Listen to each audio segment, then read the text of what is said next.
Back to soul मेरा tarot. तो चलिए देखते हैं आपके पर्सन की करंट फीलिंग्स, आपके पर्सन की current intentions. Queen of cups, आपके करंट इंटेंशंस, 6 ऑफ सोर्ड्स। तो चलिए अभी करंट फीलिंग्स देख लेते हैं। The chariot, the magician, page of wands, 2 of swords, 8 of swords. तो चलिए अभी हम इन कार्ड्स को क्लेरिफाई कर लेते हैं। 4 of cups, wheel of fortune, king of cups, page of pentacles and lastly judgment. और बॉटम में है ace of pentacles. Cancer, Scorpio, Pisces आपके पर्सन की साइंस हो सकती है 22, 12, 2, 18, 6, 4, 10, 14, 20, 30, 8, 16 आपके या आपके पर्सन की बर्थ डेट्स हो सकते हैं। और जैन, फेब, अप्रैल, जुलाई, जून, अगस्त, अक्टूबर आपके या आपके पर्सन के बर्थ मंथ हो सकते हैं। तो चलिए अभी रीडिंग देखते हैं। तो ये रीडिंग मुझे इंटेंस और पॉजिटिव दिखाई दे रही है। आपके और आपके पर्सन का पास्ट में ही बहुत ही पेनफुल ब्रेकअप हुआ था, जिससे आप दोनों ही बिल्कुल भी खुश नहीं थे और आप तो एकदम एंजाइटी और डिप्रेशन में चले गए थे इस ब्रेकअप की वजह से, और आप बहुत ही सैड रहने लगे थे इस ब्रेकअप की वजह से। आपके पर्सन ने आपको ब्रेकअप दिया था शायद उनके करियर के ऊपर फोकस करने के लिए, या फिर उन्हें शायद कोई आपसे अच्छा मिल गया हो, ऐसा उन्हें लग रहा था। बट अभी आपके पार्टनर को बहुत ही बड़ा रिग्रेट है कि वो आपको छोड़ के गए। उनकी लाइफ में उन्होंने बहुत सारे डिसीजंस लिए जो कि सही थे, चाहे वो करियर हो, फाइनेंस हो, या फिर फ्रेंडशिप में कोई भी डिसीजन लेना हो, उन्होंने ये डिसीजन हमेशा बराबर ही लिए हैं। बट उनको रियलाइजेशन हो गया कि वो प्यार के मामले में सही डिसीजन नहीं ले सकते और उन्हें बहुत ही ज़्यादा रिग्रेट है आपको छोड़ने का। तो हो सकता है कि उनके परिवार वाले या फिर उनके फ्रेंड्स उन्हें बहुत सारे ऑफर दे रहे हैं कि इसके साथ रिलेशनशिप में आ जाए या फिर किसी और के साथ डेट पे चले जा। बट आपके पर्सन किसी के भी ऑफर को स्वीकार करते हुए नहीं दिखाई दे रहे हैं, क्योंकि उन्हें तो सिर्फ आपसे ही शादी करनी है, वो सिर्फ आपसे ही प्यार करते हैं। उन्होंने जो भी डिसीजन लिया था आपको ब्रेकअप देने का, उसका उन्हें बहुत ही ज़्यादा रिग्रेट है और जल्द से जल्द इस रिलेशनशिप को सुधारने के लिए एक्शन लेने वाले हो सकते हैं। और हो सकता है कि वो आपसे 2-3 दिनों में ही कॉन्टैक्ट करें। 2-3 दिनों के बाद वो आपको डायरेक्ट शादी का प्रपोजल ही कर देंगे और उनकी मन से इच्छा होगी कि आप उनका प्रपोजल एक्सेप्ट कर लो।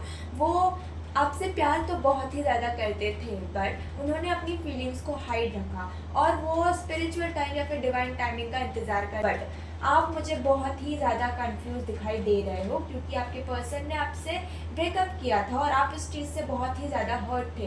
तो अभी आपके पर्सन आपसे जो भी बात करेंगे, आपको उस बात पे बिल्कुल भी भरोसा नहीं होगा। आपको सिर्फ ऐसा ही लगता रहेगा कि आपके पर्सन आपसे झूठ बोल रहे हैं या फिर वो आपको फ्यूचर में वापस से छोड़ के चले जाएंगे। इसीलिए आप उनसे अच्छे से बात नहीं करोगे, उन्हें इग्नोर करने की कोशिश करोगे और हो सकता है कि आप उनकी शादी के प्रपोजल को रिजेक्ट कर दो, क्योंकि आपको करंटली टाइम की ज़रूरत है। आपको पता है कि ये पर्सन आपसे प्यार करते हैं, बट इन्होंने आपको ब्रेकअप दिया था और इससे पेनफुल सिचुएशन से नहीं गुजरना है, इसीलिए आप उनके ऑफर को रिजेक्ट कर दोगे। बट आपको मन ही मन पता है कि आप इस पर्सन से अब तक मूव ऑन नहीं कर पाए हो और आप कितनी भी कोशिश करो इस पर्सन से मूव ऑन करने की, आप इनसे मूव ऑन नहीं करना चाहते हो और आप देर से ही सही बट इनको ऑफर स्वीकार कर लोगे।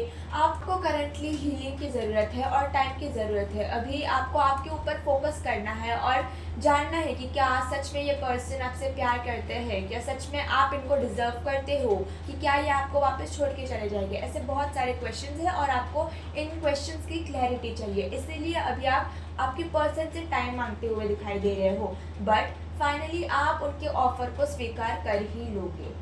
तो रीडिंग, तो चलिए देखते हैं आपके पर्सन का नेक्स्ट एक्शन आपको एग्जैक्टली कितने दिनों में आ सकता है। आपके पर्सन का एक्शन आपको कब तक आ सकता है? अगले 1 हफ्ते में। बिल्कुल, आपके पर्सन आपको अगले 1 हफ्ते में ही कांटेक्ट करने वाले हैं। तो चलिए देखते हैं नेक्स्ट एक्शन में क्या होगा। आपके पर्सन आपसे क्या बात करेंगे। King of wands, Two of Pentacles, Wheel of Fortune,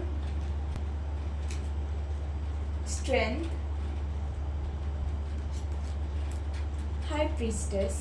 इस एक्शन में मुझे आप दोनों का रियूनियन होते हुए दिखाई दे रहा है। आप जिस कंफ्यूजन में थे वो फाइनली एक हफ्ते बाद हट चुका होगा, क्योंकि आपके पर्सन ने जी जान से मेहनत की है आपको वापस पाने के लिए, और आपको पता है कि आप इस पर्सन के साथ खुश रहोगे, इसीलिए आप अपने दिल की आवाज़ सुनोगे और इस पर्सन का ऑफर फाइनली एक हफ्ते बाद एक्सेप्ट कर ही लोगे और आप लोगों का रियूनियन हो जाएगा। तो चलिए देखते हैं यूनिवर्स आपको क्या गाइडेंस देना चाहती है। A time to give rather than take. The end of a tough cycle approaches. A time for healing. It's time to take action. और बॉटम में है अ विन विन आउटकम। इस फोरकास्ट बस आपसे कहना चाहती है कि इस रिलेशनशिप को स्टेबल करने के लिए अभी आप लोगों को एक दूसरे को समझने की ज़रूरत है, सारी मिसअंडरस्टैंडिंग्स को दूर करने की ज़रूरत है और एक दूसरे के ऊपर भरोसा रखने की ज़रूरत है और एक दूसरे के साथ टाइम स्पेंड करने की ज़रूरत है। The end of a tough cycle approaches. आप लोगों के रिलेशनशिप में जो भी नेगेटिव एनर्जीज थी, जो भी आपका ब्रेकअप हुआ था, जो भी पेनफुल सिचुएशंस थी, वो अभी फाइनली एंड हो चुकी है। और टाइम फॉर हीलिंग, तो अभी आपको हील होने की ज़रूरत है। टेक एक्शन, तो अभी फाइनली आप लोगों का रिलेशनशिप अच्छा होने वाला है और आपको आपकी तरफ से भी सारे एफर्ट्स डालने हैं इस रिलेशनशिप को स्टेबल बनाने के लिए। A win win outcome is forecast. Finally आपके इस रिलेशनशिप में सब कुछ अच्छा हो जाएगा और आप लोगों का रियूनियन हो जाएगा। चलिए देखते हैं अगर आपके पर्सन अभी आपसे बात करना चाहते तो वो क्या बात करते हैं। Don't be insecure. आपके पर्सन कह रहे हैं कि अभी आपको इनसिक्योर होने की बिल्कुल भी ज़रूरत नहीं है कि आप एक दूसरे के लिए ही बने हो। I didn't mean to hurt you. आपके पर्सन आपको बिल्कुल भी हर्ट नहीं करना चाहते थे और जो हर्ट उन्होंने आपको पहुंचाया है उस चीज़ का उन्हें बहुत ही ज़्यादा रिग्रेट है। I don't like when you ignore me. तो जब आप आपके पर्सन को इग्नोर करते हो उन्हें बिल्कुल भी अच्छा नहीं लगता है। I want to prove my love to you through actions. तो अभी आपके पर्सन फाइनली उनके एक्शंस के द्वारा आपको अपने प्यार का इजहार करना चाहते हैं और अपने आप को साबित करना चाहते हैं कि वो सच में आपके लिए अच्छे हैं। I feel like you have moved on from me. तो फाइनली जो स्ट्रगल्स आप लोगों को इस रिश्ते पे मिले थे उसके बाद अभी आपके पर्सन को लग रहा है कि आपने उनसे मूव ऑन कर लिया है और आप वापस कभी उनके पास लौट के नहीं आओगे। I have told my family about you. आपके पर्सन ने आपके रिश्ते की बात उनके फैमिली से कर ली है और हो सकता है कि उनके फैमिली ने हाँ भी कर दिया है। और lastly I want to impress you. तो आपके पर्सन आपको इम्प्रेस करना चाहते हैं। तो यही थी आज की रीडिंग। अगर आपसे रीडिंग रेजोनेट हुई हो तो लाइक शेयर सब्सक्राइब कर दीजिए और कमेंट में लिख दीजिए I claim this positive energy 111। तो मिलते हैं नेक्स्ट वीडियो में, तब तक के लिए बाय बाय।